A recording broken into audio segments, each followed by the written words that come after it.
amigos, muito bom dia, tudo bem? Então, foi uma semana boa, uma semana assim que você foi pressionado. E como é que você reagiu diante da pressão?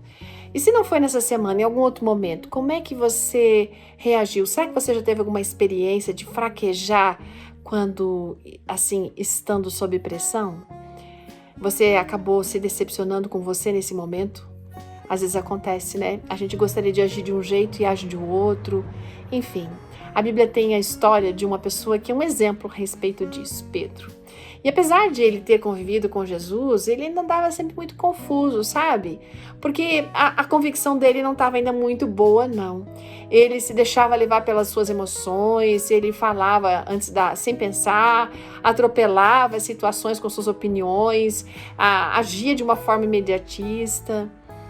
Ele pensava na sua posição como líder ao lado do mestre, mas é por isso mesmo que quando ele recebeu uma advertência de Jesus, ele ficou muito frustrado, porque ele achava que não tinha motivos para o mestre lhe dar uma advertência. Então ele se sentiu assim, ofendido, e ele ficou desanimado, chateado com o mestre, né? Porque o Senhor havia dito que Pedro negaria o Senhor no momento e faria isso por 3 vezes. Ele disse, mas como? Eu faço tudo pelo mestre, como que eu vou negar? Como o mestre pode estar dizendo um negócio desse? A gente às vezes não dá bola para as advertências de Deus, mas a gente precisa prestar mais atenção.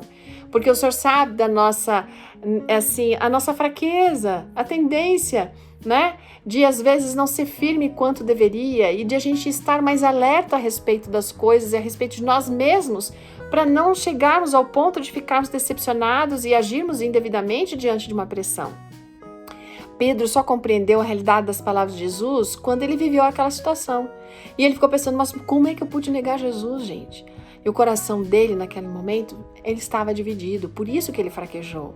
E aqui vale mais uma coisa para a gente se lembrar. Quando a gente não é convicto naquilo que o Senhor fala e se deixa levar mais por aí pelas coisas, pelo que os outros vão pensar e tudo mais, a gente vai fraquejar. Diante do olhar de Jesus, depois daquele momento, quando ele olha para Jesus, depois dele ter negado o Senhor, vendo aquele olhar amoroso e terno, Pedro ficou tão constrangido, ele foi tão dominado assim pelo remorso que ele saiu para chorar. Mas naquele choro houve sinceridade, houve reconhecimento da fragilidade dele, houve um pedido sincero de perdão que ele decidiu reparar aquele erro. Mas sabe o que aconteceu após isso? Ele não sentia mais confiança, ele não se sentia digno para voltar e ser aquele pescador de homens que o Senhor tinha chamado ele para ser, de ser um grande pregador.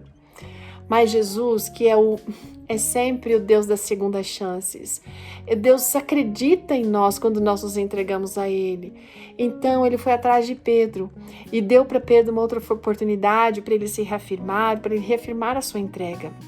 E depois disso a gente vê um Pedro muito intrépido como orador, ali naquele Pentecostes, né, onde mais de 3 mil pessoas foram convertidas. Ele se transformou num líder muito destemido. Sabe, amiga, eu não sei. A graça de Jesus está aí para nos levantar, para nos ajudar. Então, não desista quando você estiver sob pressão, tá? Não pense em desistir, não desanima se você, de repente, no momento de pressão, você vacilou. Siga os passos de Pedro, se arrependa. Veja a sua fragilidade e se apodere da força que Deus quer dar. E aí, sim, você vai ter certeza que vai se tornar um vencedor. Vamos orar. Deus querido, nesse momento, nós queremos nos apoderar da sua força para sermos pessoas decididas e vitoriosas em cada momento da nossa vida, especialmente nos momentos de pressão. Obrigada por isso, ó Deus, por Jesus. Amém. Ótimo dia, gente. Até amanhã. Tchau.